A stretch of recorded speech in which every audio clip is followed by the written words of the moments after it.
Hello guys, welcome back to my YouTube channel. তো তোমরা আগের আমার মিনি ব্লগগুলো দেখলে বুঝেই যাবে যে আমি হিমাচল প্রদেশ গেছিলাম।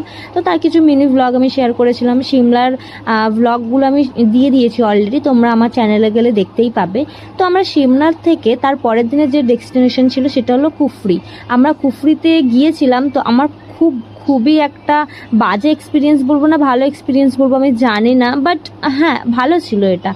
তো আমি ফার্স্ট টাইম গিয়েছিলাম, ঘোড়ায় চেপে উপরে উঠেছিলাম। এখানে আর কোনো অপশানই নেই, তোমাকে ঘোড়ায় চড়ে উঠতে হবে, তাছাড়া তুমি উঠতেই পারবে না। আর আমার পক্ষে একা একা নিচে দাঁড়িয়ে থাকা সম্ভবও ছিল না, কারণ সবাই যাচ্ছিল, শুধু আমি ভয় পাচ্ছিলাম, কারণ আমার কাছে এটা ফার্স্ট টাইম ছিল। তো আমি উঠতে ঘোড়াটা একা একাই চলে গেল জল খেতে। আমি জানি না কেন আমার সাথেই হয় এটা। তো তারপরে আমরা উঠে গেছি পড়ি মরি করে, খুবই ভয় লেগেছে। আমরা ওখানে গিয়ে অনেক অ্যাক্টিভিটিস হয়, আমরা 5টা অ্যাক্টিভিটিস নিয়েছিলাম, যার জন্য 1500 টাকা পার হেড করে নিয়েছিল, আর ঘোড়াটা ধরেই।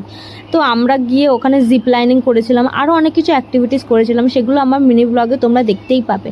তো আসার টাইমটাও আমাদেরকে ঘোড়ায় আসতে হয়েছিল, আর যা এক্সপিরিয়েন্স তোমরা আমার মিনি ব্লগে